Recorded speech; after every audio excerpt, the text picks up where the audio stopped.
Today's program. We're calling it What's Up Wednesday. What's up Wednesday? What's up? Rates are Up. Yeah. I mean, Depends on the rate. what did you say? The Monday versus today? Was it Monday versus today? Yeah, well, we're still quoting 3.25 a week ago, and we went from that to 3.75, 3.825 like overnight. Unbelievable. How many people is that kicking out of your pipeline? It's not kicking anybody out. But it's definitely changing expectations. So you were here, now you're a little bit lower as far as price. Put that in perspective from like a monthly price point standpoint at a number. Obviously, we got to determine what. Why don't we do that on air? Okay. Roughly. That's part of that case. Maybe we'll say it's like a $400,000 transaction. I think the average in Albemarle County we learned yesterday, was what? Median was just over 4? Median was just over 4, yeah. Yeah. Okay. So why don't we do that? That would be good. That puts things in perspective. Keith will give us the median and see how 0.5 half-point change in rates affects monthly payment. Scott Morris is of Ross Mortgage. Dude is the man. Refinances, home purchases. Scott Morris of Ross Mortgage is the man you need to contact, guys. Keith Smith, Yes Realty Partners. This show is Real Talk on the I Love Seville Network. Judah, we are ready to rock and roll when you are ready. Cheers. Cheers.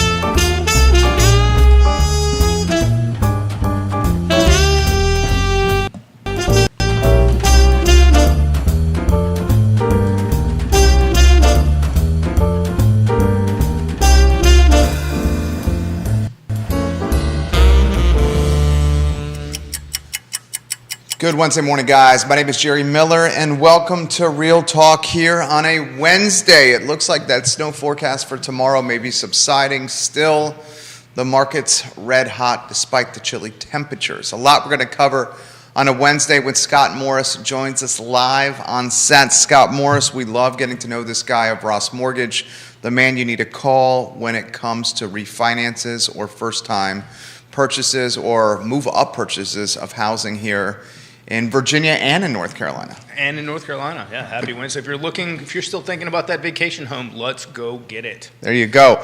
Keith Smith in the house as well, Principal Yes Realty Partners. We'll take your questions, your perspectives. We'll try to answer them as well as we can here. Judah Wickhauer is our director. We love when he is involved with the program. Gentlemen, good morning.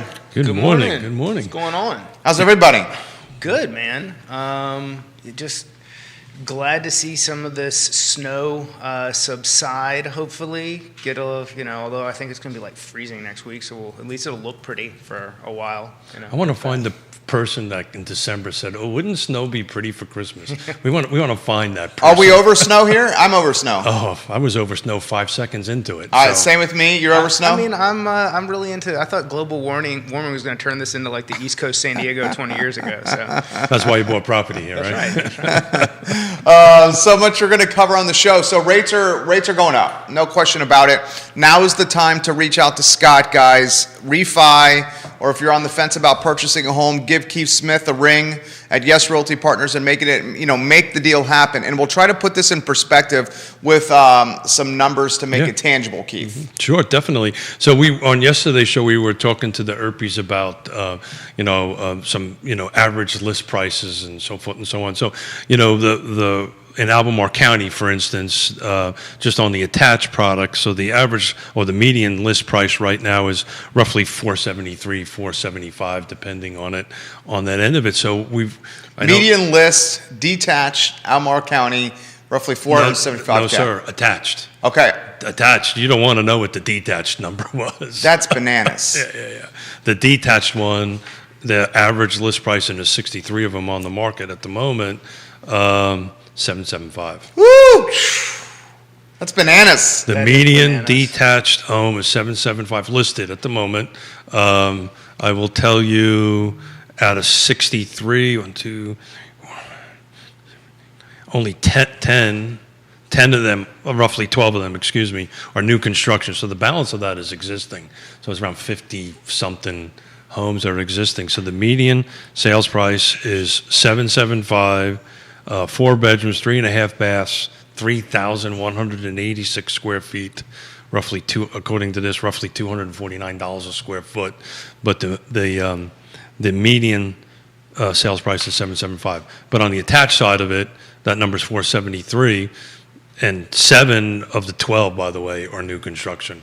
But what we want to talk about is just assume a $400,000 sale, and we've upticked how much since Monday? We've moved about 0.5% in about a week. So I'm borrowing, let's say, 350 or 375 or whatever number is easiest in your head. At the 400, that's like $85 a month. Okay, so let's put that in perspective. That's probably why people aren't panicking at the moment. A half-point increase on a 3% rate is getting about $85. That's P&I, principal and interest, right? That Correct. doesn't include your taxes Well, and yeah, your I mean, insurance. well, let's say- 85 is not cheap. But let's say It's- it includes your Well, we taxes love and Dave insurance. Ferrara and we love Shenandoah Joe, but if you were to buy one left latte I got in my hand a day or a week, Let's call it a 30-year fixed mortgage. It's 360 payments over a 30-year fixed mortgage. Correct. 360 times 85 is $30,600. that's in the life of the loan. Yes. That's the life of the loan. That's how I look at it. Well- I don't look at it as $85 a month. But most buyers do, by the way. But this goes back to, are you and your wife having a baby and you have to get out of where you are to move into the next thing? Sure. Does that make a difference? Or, from an investment side, 100%. But from a life-changing perspective, I don't think that's as much of a concern. However, the other side is, let's say with what we're talking about, if you're trying to get your $500,000 property to be listed at the $700,000 range, you need some, and you've already had some equity increase from when you purchased. Before they keep going up, now's the time to reach in, grab some cash, or get a home equity line of credit and do some repairs, do some upgrades, get that done. So Do some debt consolidation. Yeah, or do some debt consolidation and sit tight where you are. So I will tell you where a half a point makes a difference is, let's take Lake Monticello. So Lake Monticello right now, believe it or not, only has 12 homes on the market as of this morning. But the median price has upticked quite a bit. It's roughly $300,000 for a median. A 300 to 400, but if you're looking at the $200,000 price range or $250 price range, a half a point could make a difference. Depending on what that person's income who's shopping at that price point, sure. Yeah, That's absolutely. exactly right. So look, everybody's somewhat panicking. We've called this some time ago that the interest rates are going to go up. So if anybody who's been listening to us for 2.5 years, we've been predicting it and it's happening. The interest rates are going up.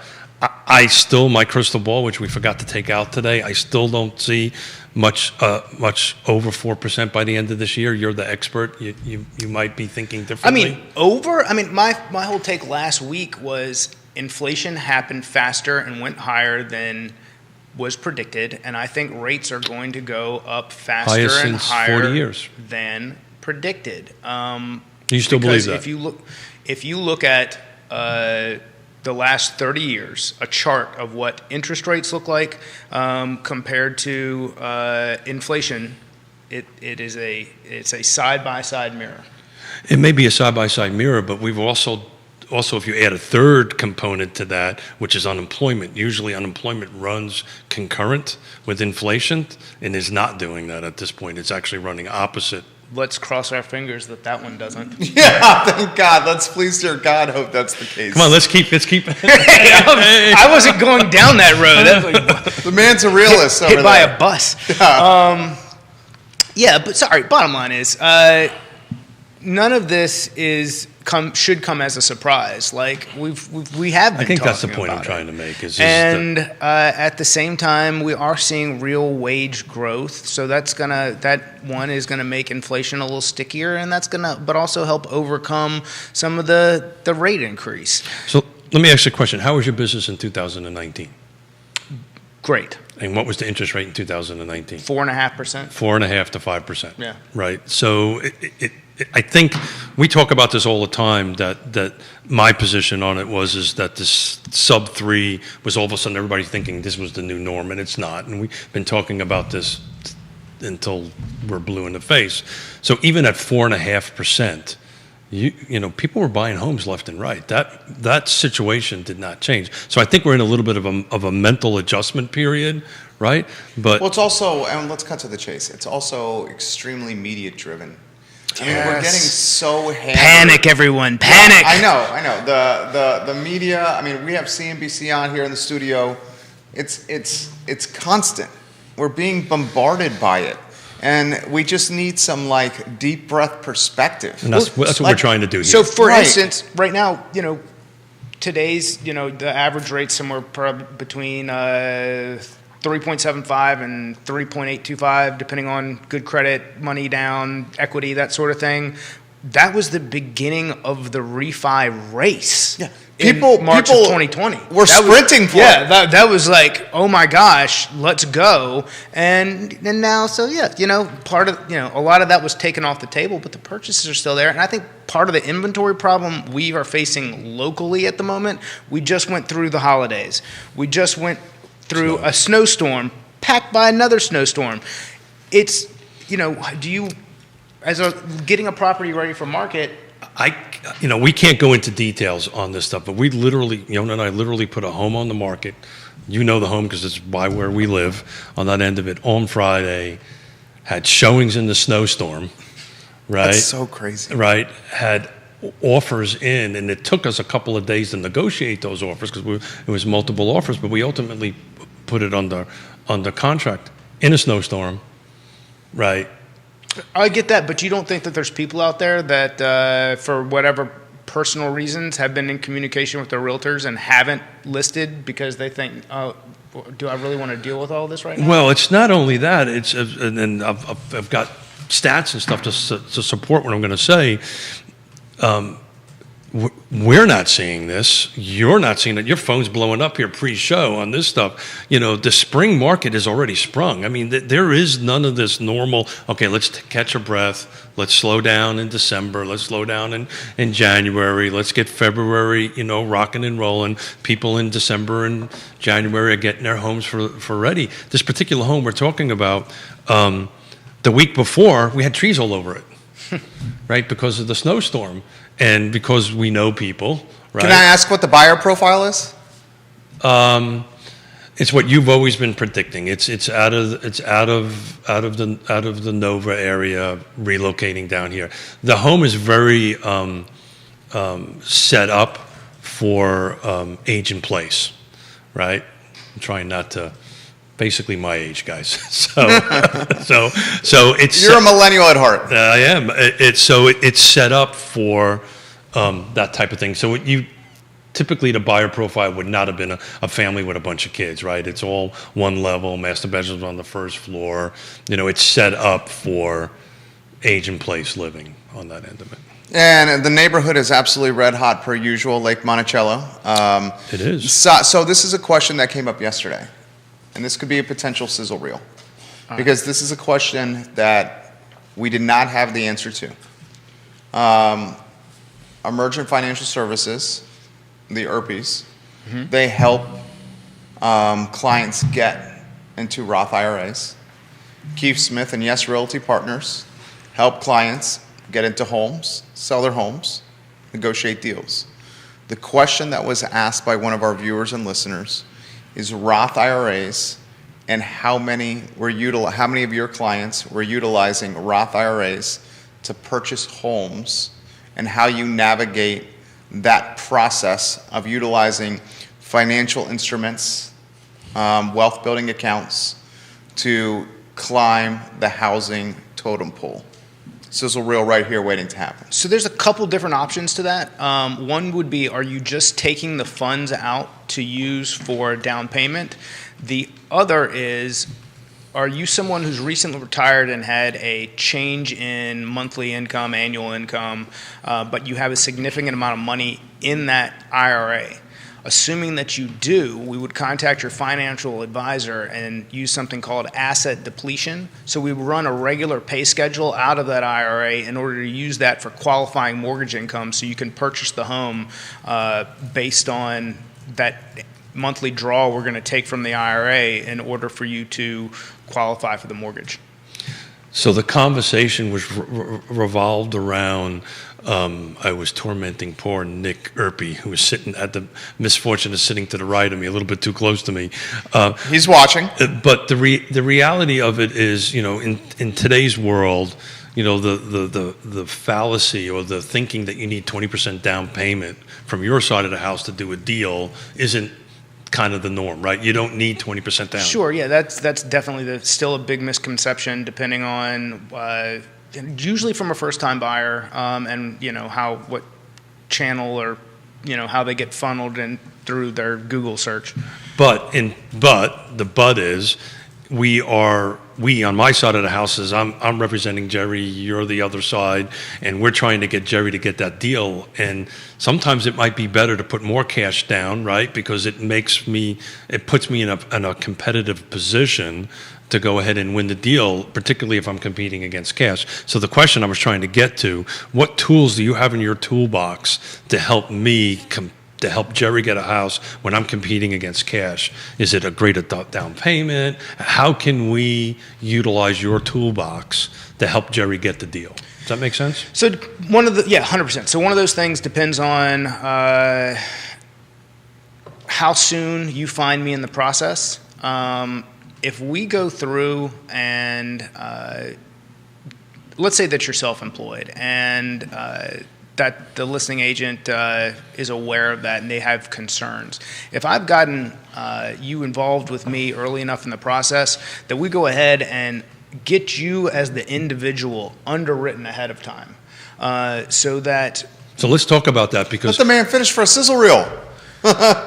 let's say Sorry, that you find me excited. early enough in the process and you're self-employed and we get you underwritten ahead of time, meaning that we qualify and can commit you, the borrower buyer, up front, given your self-employed history, so that when we contact the listing agent along with your offer to say, hey, listing agent, this is Scott Morris Ross Mortgage. Keith Smith has made an offer on a house on the behalf of Jerry Miller. Want to let you know, Jerry is self-employed, but we've actually underwritten him as the individual completely.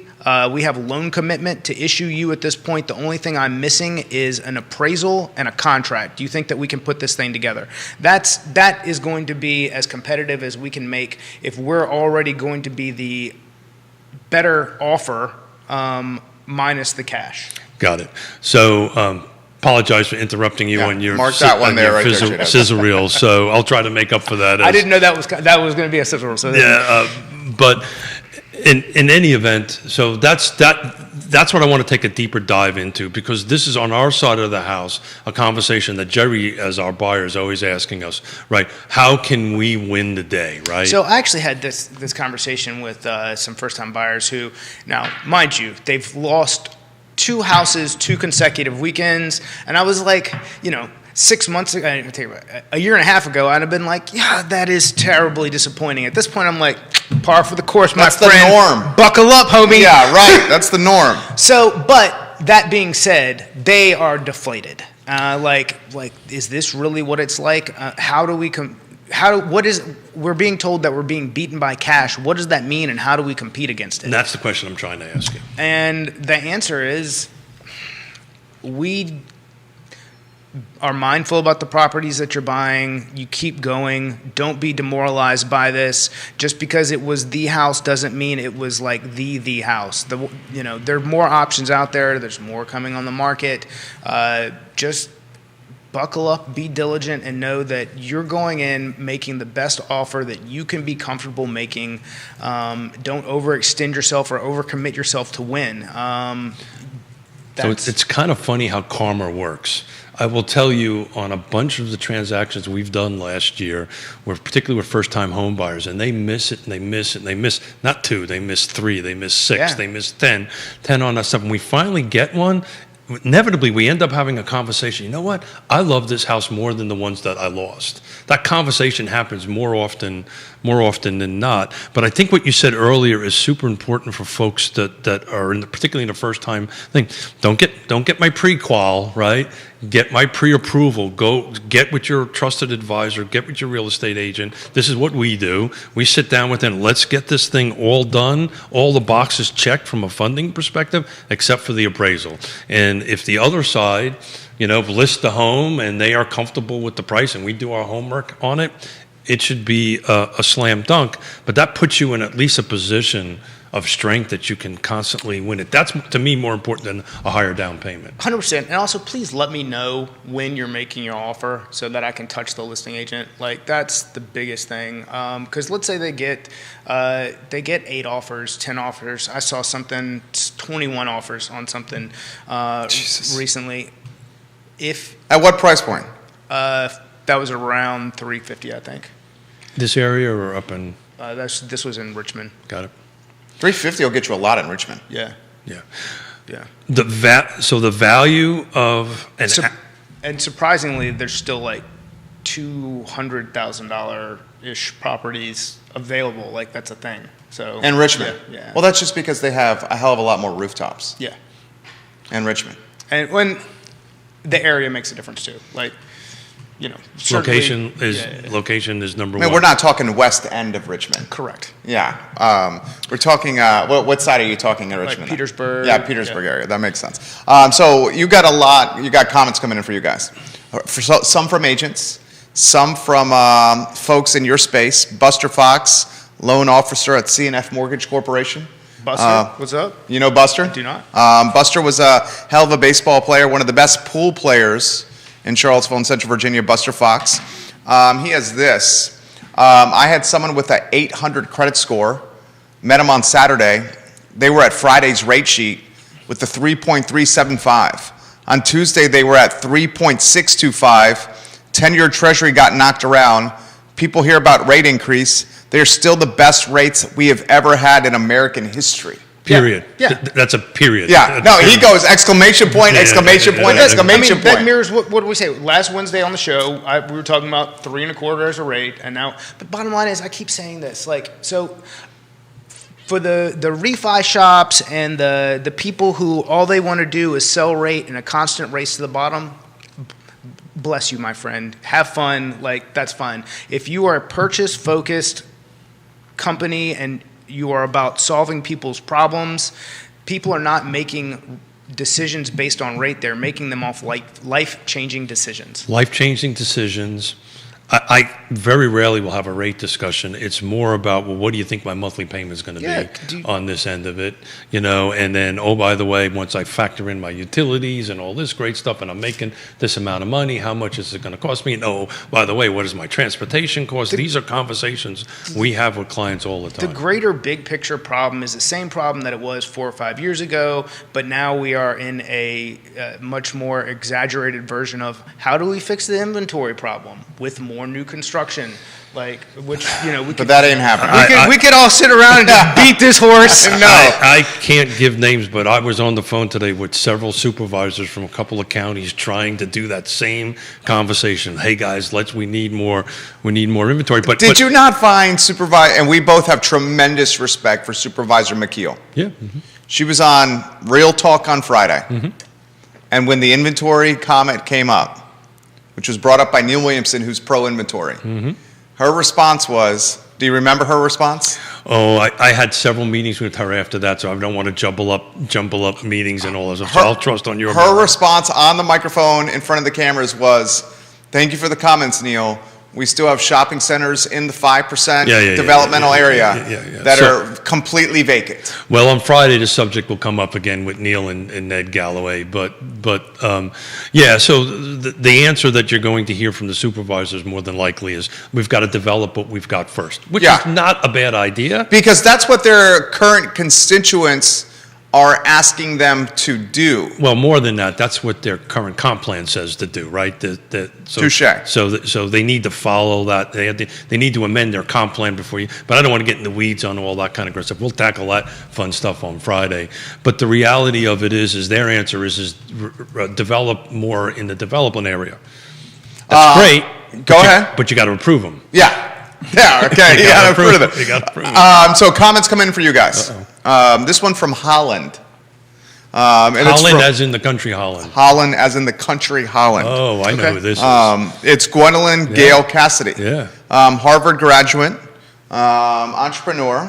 Gwendolyn, we appreciate your perspective very much on the show. She Thank you says, for being up so early. I would need to dust off my economics degree, but why is nobody speaking about stagflation yet? Obviously, we're still at the beginning of inflation, but if unemployment continues to grow at a higher rate, we will be experiencing stagflation sooner than expected. I think we came out of stagflation. I think we were kind of in stagflation for a while, and a little bit of inflation is not a bad thing, but this is ridiculous. Any thoughts on that, Scott Morris? And then Ray Cadell, the realtor's got comments here. I am not here to duel with the Harvard graduate on stagflation possibilities, but I will say, we're probably talking more of a national perspective. We are in a Micro bubble. very Yeah. blessed little area. So the Northern Virginia, Richmond, Charlottesville, university-driven economy that we have here, and medical, Defense Intelligence Agency, NGIC, what we have around us driving the success for these areas is not what drives the problems throughout the rest of the country. And I think that through the years, when we've seen things be bad in other places, they have not been as bad here. So I don't even want to go down that road because I don't think it technically applies to our area. Ray Cadell. Same with unemployment, by the way. Well, certainly unemployment. Yeah. Yeah, we're very protected here. And the crazy thing is, we have many new employers, which we've highlighted on Real Talk in the past, coming to the market, hiring more people. Not aggravating, the potential crossroads is those people are coming in from outside the market That's exactly right. to take these jobs and not being hired from within the market for these jobs, which causes a dynamic in and of itself. But that's Well, not. Go ahead. Sure, but that also has to do with, all right, let's say you're somebody who details cars for a living, and you don't have not necessarily a higher education, but a higher trade skill level, and you lose that job detailing cars. Is your next job going to be applying as a plumber's apprentice, or are you going to go see if you can detail cars somewhere else? Most likely, that person's going to go detail cars somewhere else, as opposed to They'll do a lateral move, not a vertical So move. when you talk about being inside of a bubble area and people not being hired from inside that area, how many people from inside that area are qualified to take on the next level skill positions that these companies are trying to fill? Great point. I'll play devil's advocate with you. Okay. Okay. And you're 1,000% right. This is, and Keith, jump in after I say, okay, this is where I think it really impacts. You bring in the hirees from outside the market into Central Virginia, and you have limited rooftop inventory. These hirees coming from outside the market into the area are being paid six-figure wage, and they're taking up the limited rooftop inventory, cannibalizing it from someone that's within the market, expediting gentrification. That is not playing devil's advocate. That's just a piggyback on the explanation that I just gave. Because if these employers came in, let's say they wanted to hire from within the market, what kind of timeline would they have to apply to getting qualified people either out of the university, who's probably coming from out of the area anyways, or training someone who already exists and flipping them into the position that they need? From a cost perspective as a business, that just doesn't make sense. Keith, jump in here. Yeah, so I think when the crystal ball comes out 12, 24, 36, 48 months from now, you're going to find a huge percentage of these jobs are filled from outside the area. That's just the way it's going to happen. We are not producing enough folks from a labor perspective or from an employment or an employer-employee relationship to fill those slots. They're going to come in. Why do big cities continue to grow? Because people migrate to New York and these other areas, Northern Virginia, from outside of the area for the opportunity. That's the same reason that they're Well, it's interesting you bring that up because there's a migration going on, right? And there's always been a migration going on, right? People are retiring out of the Northeast, they're coming down, they're getting backstopped by younger people. I mean, my daughter and I were having a conversation up in the New York market, the real estate markets, they're thinking about doing a lateral move or a vertical move into a new home. The inventory up there is just as bad as it is Is this Connecticut daughter? Yeah, yeah. So the Seattle daughter needs to find a different place to live before they can buy something. It's a little bit too expensive over there. But look, I kind of. We had a couple of questions before I went backwards a little bit. Yeah, we do. So Ray Cadell says, do some kind of big systems home inspection before you make the offer and waive the inspection. Great. So that's what we do. We actually. It was for you. Yeah, we actually, when we do a showing, I actually bring my home inspector with us, or one of the home inspectors we work with. I can look at it from my perspective because of my building background, but I can't because I'm there on a different license to do that. But I will bring that, and we will do that, and we will spend a half an hour going through, and that's Ray's spot on. So you can do that, you can waive that. So he's kind of brought it back to what I wanted to bring back here. There's 2.3 million adults that are aged between 28 and 32. It is the largest buyer profile out there. And these will be the first-time home buyers, right? And whatever price point it is, it depends on how much income they're going to make and their job and all this stuff. So we as professionals at this table need to figure out how we can help them. And Ray's suggestion is a great suggestion. The other suggestion is look, man, if you're competing against cash, you've got to have everything done but this appraisal and then speaking move on. of the appraisal, I never recommend anyone, especially a first-time home buyer, to waive an appraisal, meaning that you're going to pay whatever that is. But, however, commit to a certain amount of money over that you're willing to pay. If it's $5,000, $10,000, and you have those funds available, that way it's agreed to in the beginning. We agree to pay $5,000 over the appraisal, so that way if it does come in at less than whatever the offer is, here's the deal. We agreed to this, and it's already put to bed. Let's move forward. That's a third item, and let's talk about that because this particular deals that we've recently done had appraisal. This is a good little dynamic here, the three of us. And I can tell the coffee's starting to kick in over on this side of the table over here. And there's people watching? Yeah, there are people watching here. Okay, so and you got more comments coming in, but finish your thought over there, Keith Smith. Thank you, sir. So the 100% right. That's another tool in the toolbox, right? But that's part of the trusted advisor conversation, right? We have a conversation with the buyer. You have a conversation with the buyer. We have an honest and open discussion about what kind of capital they have, what kind of cash they have and they don't have, what kind of cash they can get, and say, okay, look, we're going to say, look, I will pay $5,000 over the appraised value, right? And that doesn't really, what I like about that path, and some real estate agents might not agree with me on that kind of takes the problem we had in 2008, 2010 off the table because they're using cash and not borrowing that money to buy something. Right, and they're not writing a blank check. That's exactly saying, let's waive it, and then if it comes in, for instance, I have now there's a unique property at a low price point that came in $50,000 short, and it probably should have, because when you look at what the existing comps were for anything close to it, like they weren't where they were. So the problem there becomes, could these people who didn't even, that wasn't an issue, could they have paid $50,000 over for a one-bedroom in the middle of nowhere somewhere? Probably not. No, of course not.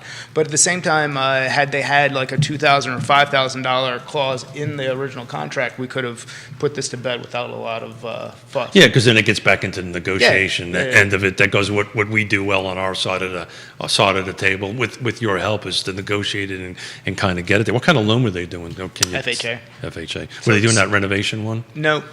This is just standard, and so that means it sticks with the property as well. Got it. This question's from Brian. Can Scott offer perspective on rate increases in the jumbo market with clients with relatively decent credit and, of course, the down payment ready to go? So that's a broad question. It is a broad question. So jumbo is not unique to.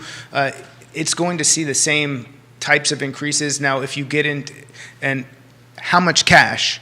So if you told me that you had $5 million in the bank with Wells Fargo and all these other very unique situational type of things, I would say you should probably call them and not me and see if they'll negotiate some sort of portfolio loan where There you you're go. essentially borrowing against yourself to buy the property. How often do you see that, though? How often do I see? I mean, I don't run into like tons 5 of billion dudes cash with- rich? Yeah. Like, but it exists. Like, that's a thing.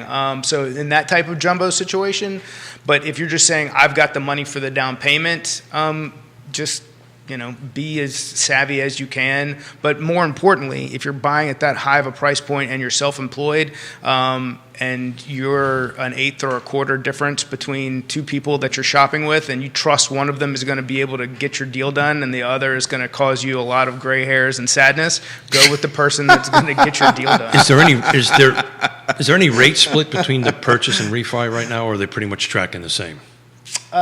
Depends on, look, they're pretty much tracking the same, Yeah. but I mean, it depends on, again, equity and credit. And So all that the other client, things. I would advise, take some of your cash out of your pocket, buy the thing, assuming you're not taking a hit when you're pulling it out of your, wherever you have it hidden as far as your tax liability goes. Not hidden, that's the wrong choice of words. Yeah, You so have- I advised a friend of mine, this was a couple weeks ago, this is someone who has that kind of money. He said, hey, should I borrow this? He has $5 billion sitting in an account. Yeah, this And dude's got like, Okay. yeah. And he's like, what should I do? I was like, just go pay cash for it, and if you want to get the cash back, we'll refi you out. That's and- the track I was trying to go Yeah. down in, because even at certain price points, even at the $1 million price points, it's competitive. There's multiple offers. You are competing against Yeah. other folks, at the quote unquote the luxury or the jumbo thing. My advice I gave one to a client the other day was, look, buy it in cash, right? As long as you're not taking a hit to pull it out, which they weren't, and then give Scott a call and refi it. What the hell's the difference? More coming in. This one for Keith Smith. This is a good question. It was touched on briefly yesterday. Maybe I got we my take pen ready. deeper dive on this one. How rate increases will impact dirt purchases for developers. Yeah, so that's a whole different funding path than Scott deals with, right? So this is what they call A&Ds, acquisition and development loans, and they're generally tied to prime. So as prime goes up, they're typically a point and a half. Some of them do LIBOR, and they do different rates, but those rates are tied to prime, which prime is, correct me if I'm wrong, gentlemen, is tied to the T-bill or tied to what Yellen is trying to do. Prime is when we're talking about the rate hikes throughout the year, that is prime. That's exactly right. So that generally affects prime, your credit card mostly on that kind of stuff. But on the development side, Auto loans, consumer stuff. Yeah. I had a conversation with a couple developers, and they're like, I'm a point and a half over prime on a $20 million deal. That per month, I'm telling you, I've been there. That's a lot of money. And they're rethinking it. Plus the struggle of trying to get it approved, plus the struggle of doing it. And the builders and the developers, I'm not predicting this, but they may pull back a little bit with this. That is going to be a larger impact probably on the market. And by pull back, for the viewers, you mean They're build just- less. But they're just not development. going to chase deals, right? It costs a ton of money to get it approved, to go through the process, and then, oh, by the way, unless I got a pot full of cash, right? My performer is projected, because it's only going to go up. So Nick Hill giving Scott props. I hope that was a decent answer to that. Diana Lynn Banks and Amy Lynn Hey. giving Scott Morris props. What's on the brain, Scott? So even though that for big site work and development, I agree that it's going to cost more money. You're going to have less people who are giving it quite as much of a look. I still think there's a lot of opportunity for mid-level builders, people doing 20 to 40 homes a year who Sure. are out buying 10-acre lots, busting them up, 30-acre lots, busting them up. I think that's still, and I think that's really our sweet spot for where we are in making things grow. I did like a buyer seminar, not first time, but just kind of a buyer seminar with an agent last week, and they had somebody from from planning and zoning in Culpeper there, who was kind of like on the let's defend the farmland, like let the farmers defend the farmland. Like, bro, let's talk about if somebody's applying for something, how do we make it more successful for them to execute those plans and build some houses so that we have control over our market as far as what growth really looks like. So do you know what I was going to say? The number one question I've been asked since the beginning of this year, which is really the number two. The number one question is, how do I get on Real Talk? That's the first question.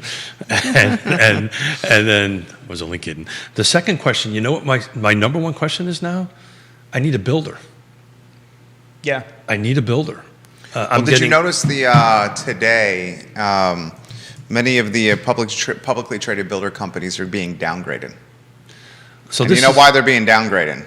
This is the rate hikes. That's the point was trying to make earlier. But these and the remodeling companies, guess what's happening with them? They're going up. They're absolutely on fire right now. Yeah. And it's a reflection of what you predicted, people staying in their homes longer and not looking to list. And instead, you're seeing the potential warts and trying to fix them. So again, that's a great opportunity right now. If you've got all this equity, here's look where at it a goes cash to out refinance. Or even a home equity line of credit. We'll get them both done. Scott Morris, ABC over there. I love it, Scott. I love Scott Morris, dude. The guy is great for this setting. We have three dudes that can freaking talk right here, all at the same table. I love it. Makes my job easy. It really very much does. Yeah, so 100% right. You're going to see that, but what the phone calls I'm getting is not for the big purchases. These are hey, I got a client looking for a lot. They found a lot, but now I need a builder to build on it, and that pool is pretty small. And then the follow-up question is, oh, yeah, by the way, that we want to do everything under $800,000 in Western Albemarle. And that's exactly what I do. And did you just laugh? No, I don't do that, Jerry. I just say I think that's a little bit unrealistic at this point. Actually, my follow-up question is, you mean just the house, right? Yeah, not the lot itself. Yeah. I mean, if someone wants to do new construction with the dirt in Albemarle, it's got a 1 in front of it. Right? I mean, that's realistic, right? That's not 100. It's got a 1. It's $1 million. It's got a 1 in front of it. Now, that doesn't mean that they can't build something a little bit smaller or whatever. But at the moment, you're getting 0.09 in my hood, 0.09, 1,800 square foot home, 3 bedrooms, 2 baths. Around 9, right? Yeah. 0.09, Scott. No comment on that one right there? I don't know. I mean, this guy's sitting on 65 acres, is that right? 24. 24. Yeah. But in Culpeper. In Culpeper, like 4,500 square feet, 5,000 square feet, finished. I don't know. To me, that's bonkers. And it's bonkers. Yeah. So NAR, Jessica Luntz, this kind of brings into what we're talking about. 88% of the purchasers are buying in suburban, small town or rural areas. That's up from 85 last year. But is that choice for those, or is that no other choice? Well, so it's interesting. If you read the article, the rest of it is part of it is choice. Part of it is this impact of this hybrid world that we're in now, that they don't necessarily have to work. We had this conversation with Nick. At the end of the day, he wants the white picket fence, the backyard, the whole 9 yards, and that's where this buyer in Albemarle County. Well, yeah, in Albemarle County, budget may move them out, but that's what's happening. Budget is moving them out, and that's what you're going to see with the big developers and builders. They're going to start walking back some of the more restrictive areas to work with, and then they're going to go out to the periphery and start. And people are going to drive there.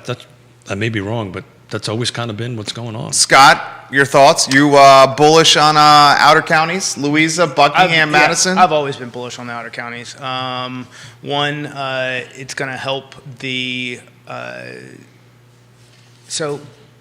Let's look at the retail in Scottsville. Let's look at what Scottsville has gone from in the past 30 years. I mean, the restaurants, the retail, everything is an entirely different planet than it was when I grew up. And as internet expands, availability for that, people are willing to commute a little further or have more options when it comes to working from home, you're going to see those areas prosper more from that than from anything else. And I think, and they should. It's, you're not living on top of 100 people, and you're not paying, depending on the county. Let's say you're on the other side of the bridge, you're in Buckingham, you're not paying the taxes you are in Albemarle or Fluvanna, for that matter. But I think that there's a huge benefit to development in those areas. So, interesting. Fluvanna County, since you bring it up, I'm just doing some quick math here. So Lake Monticello has 12 houses on the market. The Fluvanna County has 12 houses on the market currently. The same pending right now. Fluvanna County had 60 transactions versus 27. So people are moving out, even outside of Lake Monticello, they're moving out into the counties and moving out there. I think that trend is going to continue along. Where's the person that's living in the outer counties now that's looking to sell their home? Where are they moving to? That's a great question. The recent listings, and we've been fortunate enough, and thank you for everybody at this table for that, to do some quite. You guys did really well. We're doing really good on listing side of it. House. Most of them are moving out of the area. Out of Central Virginia in totality. They're getting jobs someplace else. They're moving to something whatever. There's a few internal moves or lateral moves is what I call them on that end of it, but at least our experience has been a lot of them are moving. You don't see a lot of move up buyers, at least from our perspective. Sellers, excuse me. Moving to North Carolina? No. What I mean by move up is they're moving from their first home to a larger home. They're leaving something more rural to come into a more urban area at a higher price point. That's exactly right. Is that what you're seeing? I see a little bit of everything. I mean, I've actually talked to more people moving in from out of the area, and it's entirely like moving in from Portland, DC, Louisiana, like into Central Virginia from outlier areas in its entirety. So, in that conversation, what fields are they in? Do you kind of get into that conversation? Some are military relocating. Yeah. Some are techie people who've had an opportunity. Some are government contractors. A little bit of everything. Some are moving here to be near family. That's been another. How about multifamily situations? Are that ticking up a little bit for you? I get questions about it, but as far as, I don't know that we have a ton of properties that totally support the idea. So what I mean by that is multiple generations under one roof. Not multifamily as far as apartments. Oh, okay. Apologize, I didn't ask. Right. Yeah, I mean, that's always, I can't say that I'm seeing more. Typically there's more by need or more by, what's the best, or by culture. Like, I certainly have dealt with some families that traditionally are going to have mom and dad with them in some older demographics. But typically we're still they're looking for a property that fits their needs, and one of them is, and it's not usually a combination of the two as who's going to be paying for it. It's usually one person. So it's interesting. This recent sale actually has an apartment in the basement, and it's going to be a mother-in-law. Yeah, kind of that kind. Granny. That kind of setup on the buyer. You probably don't know this number off the top of your head, but if you do, it'd be great. So your mortgage applications, the people calling you for, hey, I need to start a mortgage application the first month of January of this month versus January of last year. Are we up now or about the same? Great question. No, I do. My numbers are about the same for especially purchase. So you're not seeing it tick down? I'm not seeing it tick down. So that's the reason I went through each one of the jurisdictions the other day, prepare for this week's series of shows, because this active and pending in all the 6 areas here reflected this uptick in activity? Well, no, it reflected the uptick in mortgage rates. Okay. And it sure as hell didn't affect the purchasing. Is your business more of a lagging indicator?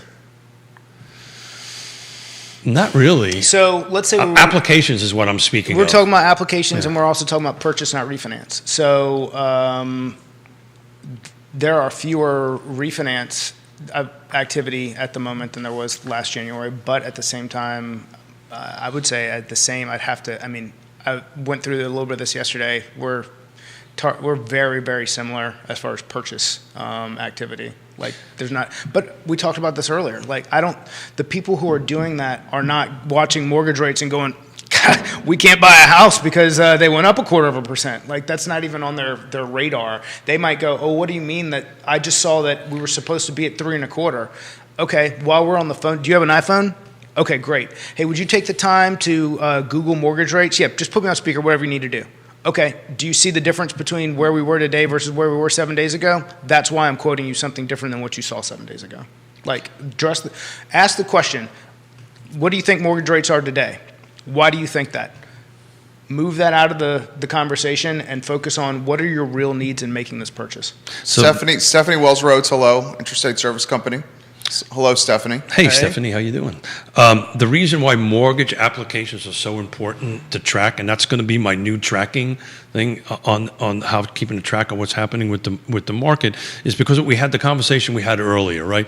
We're seeing most people are not doing pre-quals, right? Or this hey, give me my social security number and we're done. Everybody's now going to what Scott's talking about, where you actually run through your underwriters and you actually do a pre-approval on that end of it, and that requires a mortgage application, correct? Oh, absolutely, yeah, and documents. And so we're tracking mortgage applications. That's why you're saying it's not a lagging indicator. It's not a lagging indicator, and it's important for the mortgage application to follow that, because if you start dropping drastically on that, then it's going to impact our side of the house. Sure, yeah, 100%. Well, that goes back, but all this churns its way back to, we were going into the hottest 5 years of demographic qualified buyers.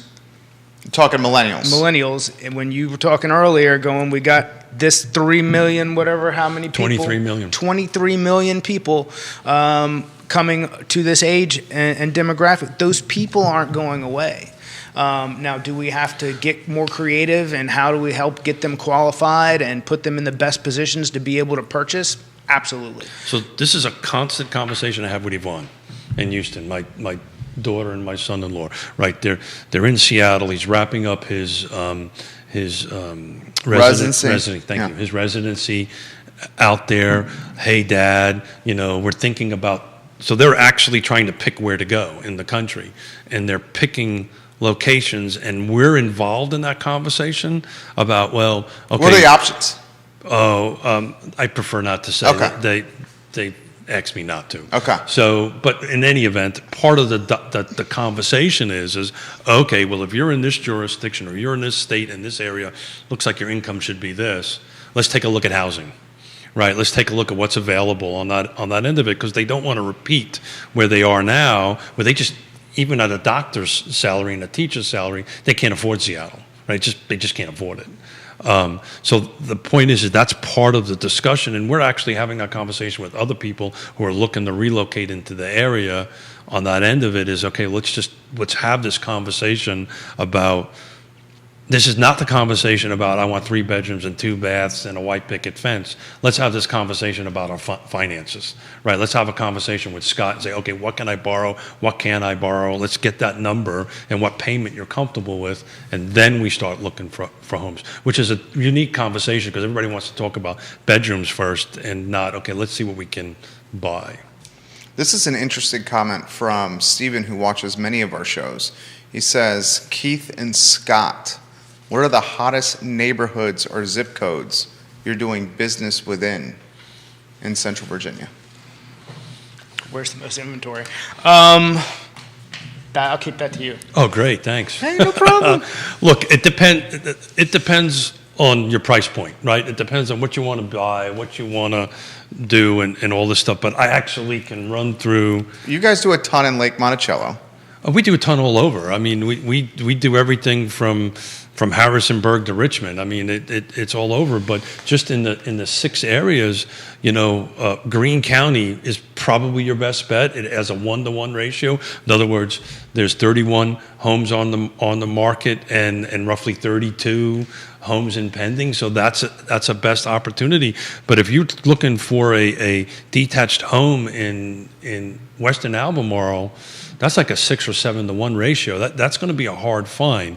So these outside jurisdictions, these outside counties, you have a better chance to do it because you're closer to this 1-to-1 ratio on that end of it. Hope that was. Did you identify a neighborhood over there? I did the best I could to not answer that. I was on a board meeting yesterday, and the question I got asked was, please define affordable housing. And I talked for 35 minutes, and everybody went, "You didn't answer the question." I said, "Then I did a good job." Scott, that question? Steve, where do you want to live? There you go. Great question. What's the hottest place for you? I don't know. It boils down to price point, actual inventory availability. I could say, me personally, it's not West End or Richmond. I think I see a lot of activity, but there's just more. That place is awesome. There's more rooftops. This goes back to and it's not a far. It's an easy drive here. Yeah, and it's I think future. I don't know. It's a tough question just because it just. To answer that question, you need the trusted advisors. You need this is something we can't shoot from the hip on live. Where do you want to be? Like what works for you? What works for you? May not work for me. That's a. But just from the numbers end of it, you have a better chance in some of these outlying counties if you just want to win because of the ratios. When you start getting into these 3-to-1, 4-to-1, 6-to-1 ratios, you have some neighborhoods that you better come in with some serious bags of money. You got Belmont, you got North Downtown, right? You have anywhere on the Ivy corridor, right? Yeah. Western Albemarle and Old Trail.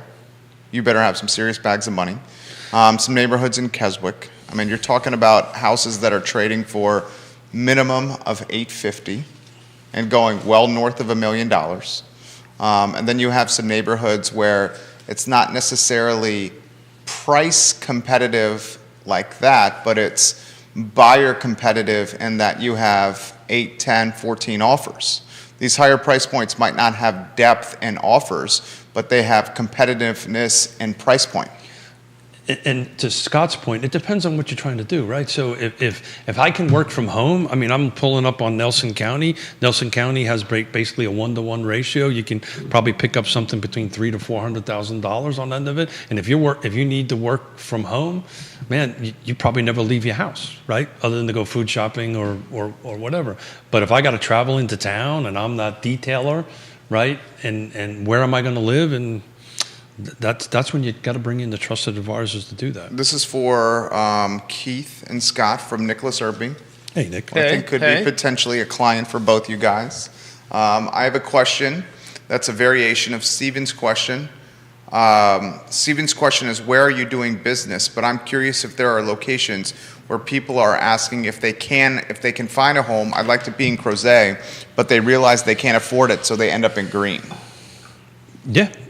You kind of answered that there. Yeah, I mean, it's where you can afford, and it depends on their lifestyle, right? On their life choices and what they're trying to achieve. And Greene is working on its Wi-Fi on its broadband. It's broadband, yeah. So that's a good thing. And it has inventory. It has inventory. You highlighted. It has inventory. You've got a better chance, right? So if you're I need to be in a home, right? I'm whatever it is, I got to be in a home. This is when you call in your trusted advisors. We start taking a conversation of what does Nick need, what doesn't he need on that end of it. This is forever house, which is no such a thing, right? I'm only going to be there for 5 or 10 years. We talk to Scott. We go ahead and get go through underwriting. We get that done, and we start the process. And then we go to work, right? We go to work to negotiate. We go to work to get a deal for him. and then he appreciates his 3 to 5% year over year because that's pretty much the norm on that end of it. And then he makes his lateral move or upward move at a later date. And what do you want to be near? Because to be honest, I've always been mind boggled by the Crozet thing. Like, It's strictly school driven. okay. It's parents that want the best for their kids in schools and want really good public schools. Okay. But it's interesting. I have a lot of empty nesters that move there and like that area. But I mean, To Old Trail. but That's okay. exactly right. So Yeah. the Old Trail townhouses are I just don't get it, and that's cool. That would never be my thing. Like if I wanted to be near Charlotte, for the people who buy because they want to be near Charlottesville and they move to Crozet, I'm sure for you that was a good plan. For me, I would always go to Greene or Fluvanna or Scottsville or somewhere probably that just I feel like I'd be overpaying to be 25 minutes from town, if that makes sense. I understand that. To each their own. To each their own. Yeah, that's what I'm saying. To each their own. So when you ask about the hottest market, like what's hot for you might not be so hot for me. That's why I think Greene, to me, you can have better mountain or comparable or better mountain views and like all the cool. I also kind of want to be away from everybody. I don't want to be like in that neighborhood. But that again, Well, that's because you're talking to people and dealing with people all the time, and you I want like people. You want to deal. Yeah, no, he likes people. He likes people. He likes privacy as But well. let's say I like people, but I like privacy. Yeah, let's say at Old Trail you can't do your pig roast you do every year. Yeah, exactly. Well, and don't you have a hell of a lot of animals? I got a lot of chickens. I mean, I've got kids and dogs and stuff, but they count all as animals too at this age. To Scott's point, I'm going to try to put this in perspective. To Scott's point, you got proposed detached in Crozet. That's 4-bedroom, 4.5 bath, 3,400 square feet. Price tag of $1,150,000. Yeah. $1,150,000. Do you want to guess the lot size, Keith? I anticipate your guess is going to be very accurate here. Probably under a third. Lot size is, Keith Smith, you must do this professionally, is right at a third. In fact, it's 0.26. Yeah, that's- You must do, is this your day job? No, this is my day job. According to Yona, this is my day job, right? What is the lowest price point that you can find right now? I'm looking at the MLS now in Old Trail. What do you think it is? And I'm going to say attached and detached. Lowest price point you can find. Attached first. Attached? Attached first, yeah. Probably in the 450 range.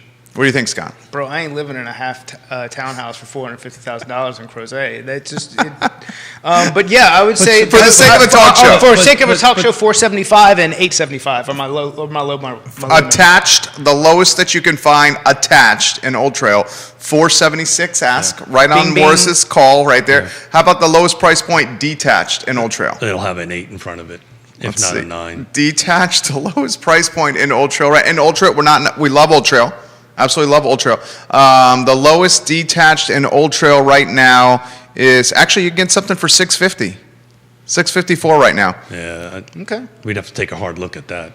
But to go back to Scott's point, though, it's what's important to you. That's the reason why this conversation is always about what are you trying to achieve? And technically, I am just a redneck who, has, so I don't want some of the same things that you might want. So when you talk about what's the hottest, like, I don't know, man.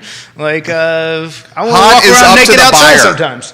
Yeah, hot is up to what's important to the buyer. Yeah, exactly. That's what he's saying. But you'll find, and I'm sure you see this all the time, we'll have a conversation with Jerry and Mrs. Miller, and they say, look, I want to be in Crozet because that's where I want to be, and all this kind of great stuff. And then reality all of a sudden sets in. Well, we got some Crozetians watching for here that are commenting right now. It's so funny how that works.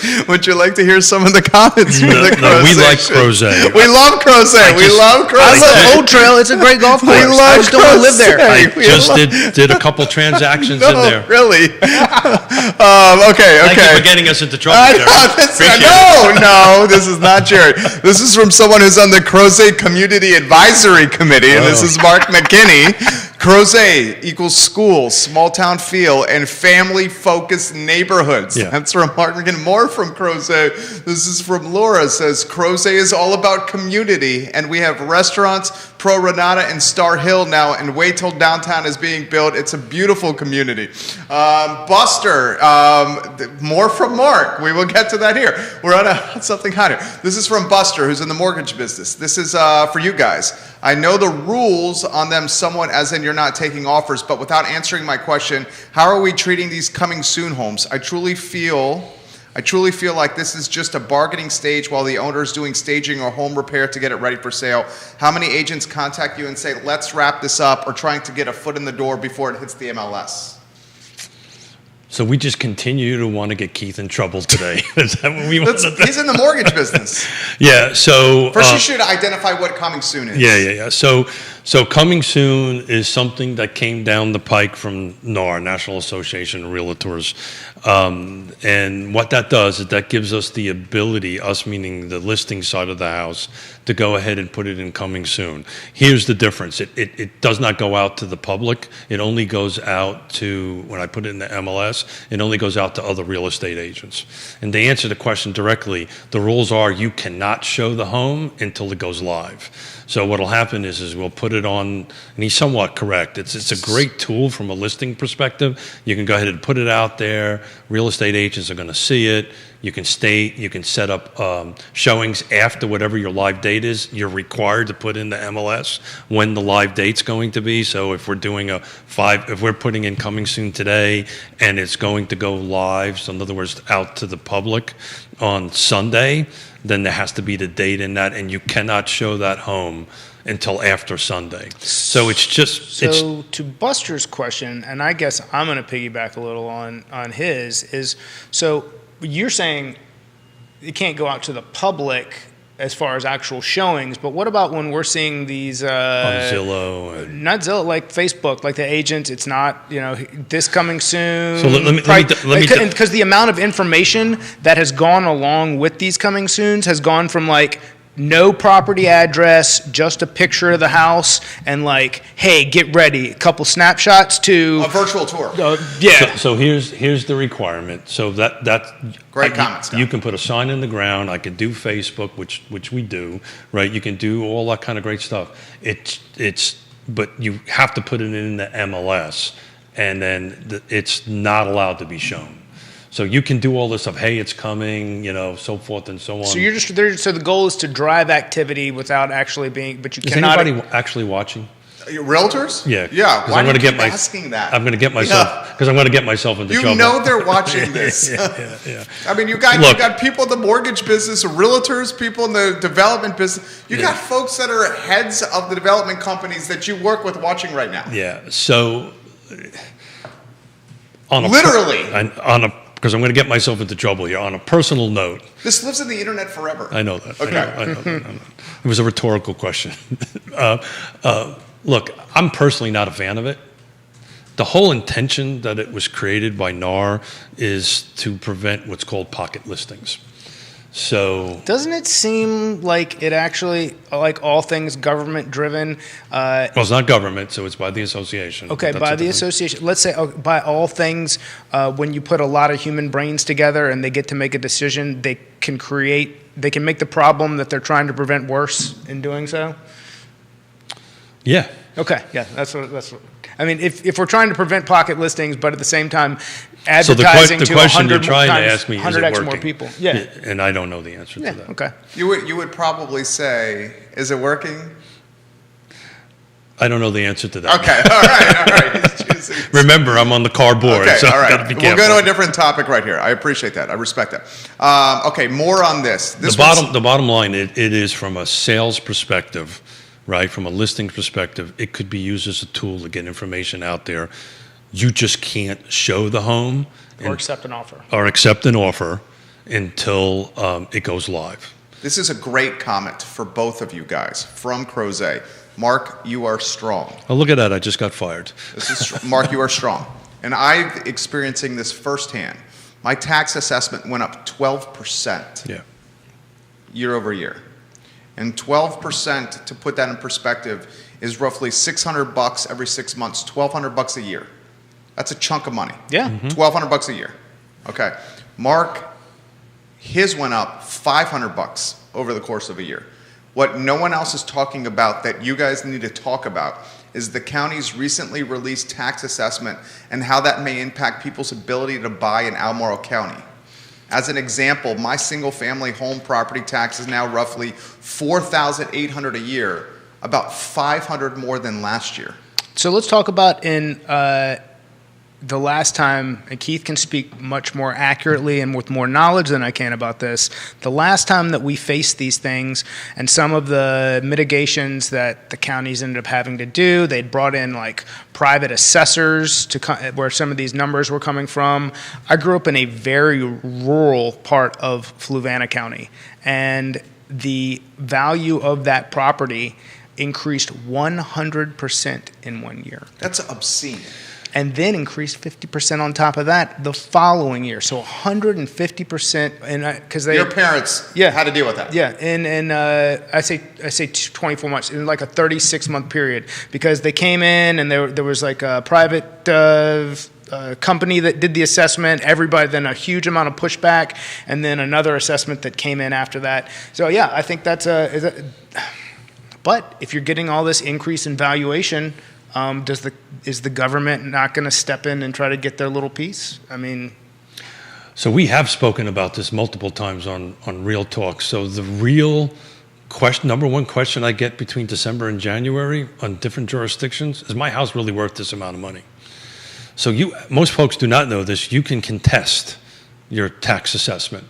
And generally what we'll do is we'll get these phone calls. I'm actually doing it for me personally on some rental properties we own in Albemarle County, because they're way out of whack on what it is versus the market. And we're contesting them, and we'll win because we'll give them data that it's about $25,000 higher than it should be. And they'll adjust it. What they count on is folks not doing that. But you can do that. So reach out to a trusted advisor, reach out to a realtor, say, hey, is this really what the market value, because that's what they're supposed to do. It's supposed to be at the market value of what it is. Is my market value really this number? Now, if it's below market value, keep your mouth shut and keep on moving. But if it's over market value, you can contest this. There's a formal process to do that. And I would encourage folks to pull up the Albemarle County Board of Supervisors website to find out exactly how that process works. You can also combat the value of your vehicle that they're hitting you for. However, right now, I probably wouldn't do that. Yeah. Because if they do a comp on your vehicle, it's probably going to come in higher. Yeah. Best of that one is leave well enough alone. Yeah. So this one, in response to the coming on the market. We're changing it to coming soon. This is what the viewers want. I'm just trying to keep pace and tempo here. It's all about share it on Facebook, put it here, put it there. I have had people call me and ask to get a pre on a coming soon. Say that again now? A prequel on a coming soon. Okay. Yeah, that's legit. And I can only do so much. Again, I think they are over the top. If you advertise it, then put it live. Scott and I have so many rules on trigger terms, and a coming soon is essentially that for us. Yeah, I mean, by the way, and what's a trigger term? This is Buster? Is that? Yeah. Buster, what's a trigger term? Like truth in lending type of like when realtors go out and be like and post rates are this with like no APR qualification or anything else. It's like we should be staying away from that stuff. Stay in your lane. At the same time, it drives activity. So if you're doing it and you can't get in trouble for it, I don't mind. If it's gonna make my phone ring, that's totally fine. I feel the same way about this. If somebody's calling me to get a pre-approval on a coming soon, all I'm doing is helping you get in position to go win or make an offer when you can with your team. Like, I don't think that's really overstepping anything. That's just helping a borrower get prepared and be in their best place. When it comes into I'm also not here to govern. Like you're such a free market guy. Yeah. So, but at the end of the day, if I'm representing Jerry, and Judah is putting a coming soon, and Jerry's gone through the pictures and he likes it and he wants to potentially look at it and make an offer at it, I'm going to have him reach out to you, Yeah, right? And I'm yeah. going to say, let's Hey, go through this Can process. Jerry buy this? Well, it's What, not, what do these numbers look like? well, I know Jerry can buy it, but what I want to do is I want you to do the pre-approval. I want you to go through underwriting. I want to take advantage of that time, right? So we have that done instead of us trying to do it in real time. So to me, from a buyer's perspective, if I've got a buyer that likes it and it's out coming soon, I know it's going to happen on a certain date. There's going to be a ton of showings on it. So let's go through the pre-approval so I'm using it. I'm trying to get spinning it so it's a positive on it. Then I'm just I'm going to set up my home inspector. I'm going to do all this kind of great stuff, and we're going to get in that house the first opportunity that we can. Go ahead. Go ahead. Tell you what I found on this coming soon on the few that we have done. It's literally getting fired as my phone is ringing. Is that your wife? Yeah.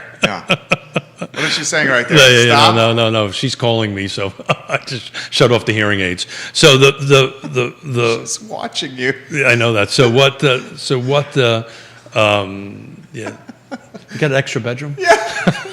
That is. We should change the topic. We should change it. Is that what's going on right there? No. I'm only teasing you. Okay. So it was actually a real estate agent calling me. Okay. But what I've seen, which is interesting from a local agent's perspective, what's happening, the last one that I did, which was a pretty unique situation, all the Northern Virginia agents set up the showings before the local agents did, which is really interesting because what happens is because we data share with Bright, with Northern Virginia is seeing these coming soon as well as we are. It's very interesting. How about this one? We'll move on. Yeah, I think we should move on as well. New development in Crozet is being proposed. Villas would be priced at $550,000 to $725,000, and most of the townhouses will be priced about $425K to $550. That's in today's dollars. That is the new middle density in Albemarle's master plan. Mm-hmm. That's astronomical. Astronomical, Keith. And look for that number to go up. Yeah, it's got to go up. And why does it have to go up? Because of cost of goods. Cost of goods, labor shortage, rate increases, inflation, rate increases, assuming it gets approved. This is years out, multiple years out before product's in the ground. So that number will be a little higher. This is Gwendolyn wants some perspective from you on Fashion Square and if there's any hope of that turning into anything affordable, or is it just going to sit the way it is? This is the magic wand. Yeah. That's about what it's going to take. That I get asked that question quite often. You have to, Gwendolyn, do yourself a favor, get online, look at the GIS for that. It's carved up into too many different parcels and ownership. It's going to be a long time to untie that mess before something could be done with it. It should be. It's what Diantha was speaking to last Friday, but it's just a legal mess. It's going to be a long time before that thing gets untangled. Okay, this one for Scott Morris. A mention, and Judah, let's mark the time here. Scott Morris, Ross Mortgage, a message to buyers and a message to folks interested in the refinancing of their current home. Two messages for the marketplace, please. Message to buyers, rates are moving. How does that affect you? Have you talked to your realtor partner? Have you talked to me or another trusted advisor, Butch? What are you doing in order to best prepare yourself for your next purchase? How are you with your documents in order and preparedness so that when that property comes on the market, you can go out and make an offer?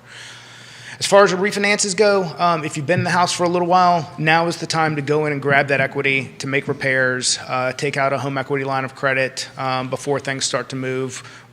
If you're planning to sell in the next few years, home equity line of credit. If you're planning on being there for an extended amount of period, cash out refinance.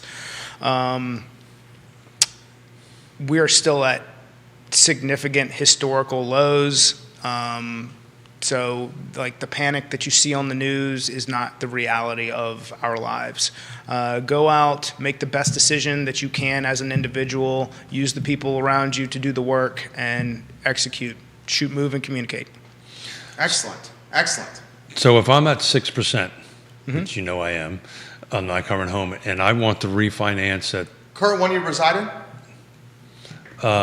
And I want to refinance it to 3.5 or 4 because I'm picking up a 2% spread. How long do I need to stay in that house before I break even? We just need to do the math on what your closing costs are going to be and your time to recoup. Let's assume I'm rolling it in for the moment. It was 4 years, 3 years? $10,000. Let's say you're lowering your payment.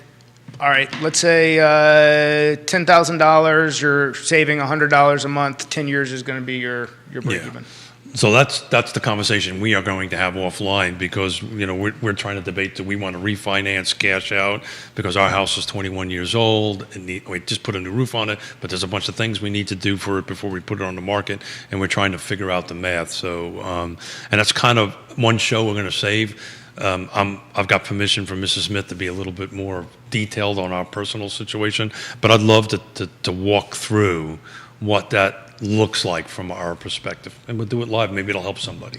Absolutely. You want to do that next Wednesday? We need to talk offline. I might have a conflict for next Wednesday, so. Okay, we'll do that. Keith Smith, any closing thoughts for you? I actually do. I just don't want to bring it up at this late of the show. It might be something for Friday, but I just want to throw something out there. I had a really interesting conversation with multiple rural jurisdictions yesterday on a meeting in reference to the UVA's affordable housing thing. And the question I got asked from the rural jurisdictions, and it's just why I'm a little off today, has been running through my head. They literally asked me, why should we care? Why should the rural jurisdictions around here care what UVA is doing? And I think I'm going to bring that up on Friday, but that just really blew my mind on why they should care what UVA is doing. So just to throw that out there as a food for thought. Is that coming up Friday? That's coming up Friday. Ned Galloway, Board of Supervisors on Friday. Neil Williamson, Free Enterprise Forum on Friday. Keith Smith and myself. Scott Morris is of Ross Mortgage. Scott Morris, Ross Mortgage. Dude is A+++. Best way to contact you, Scott Morris?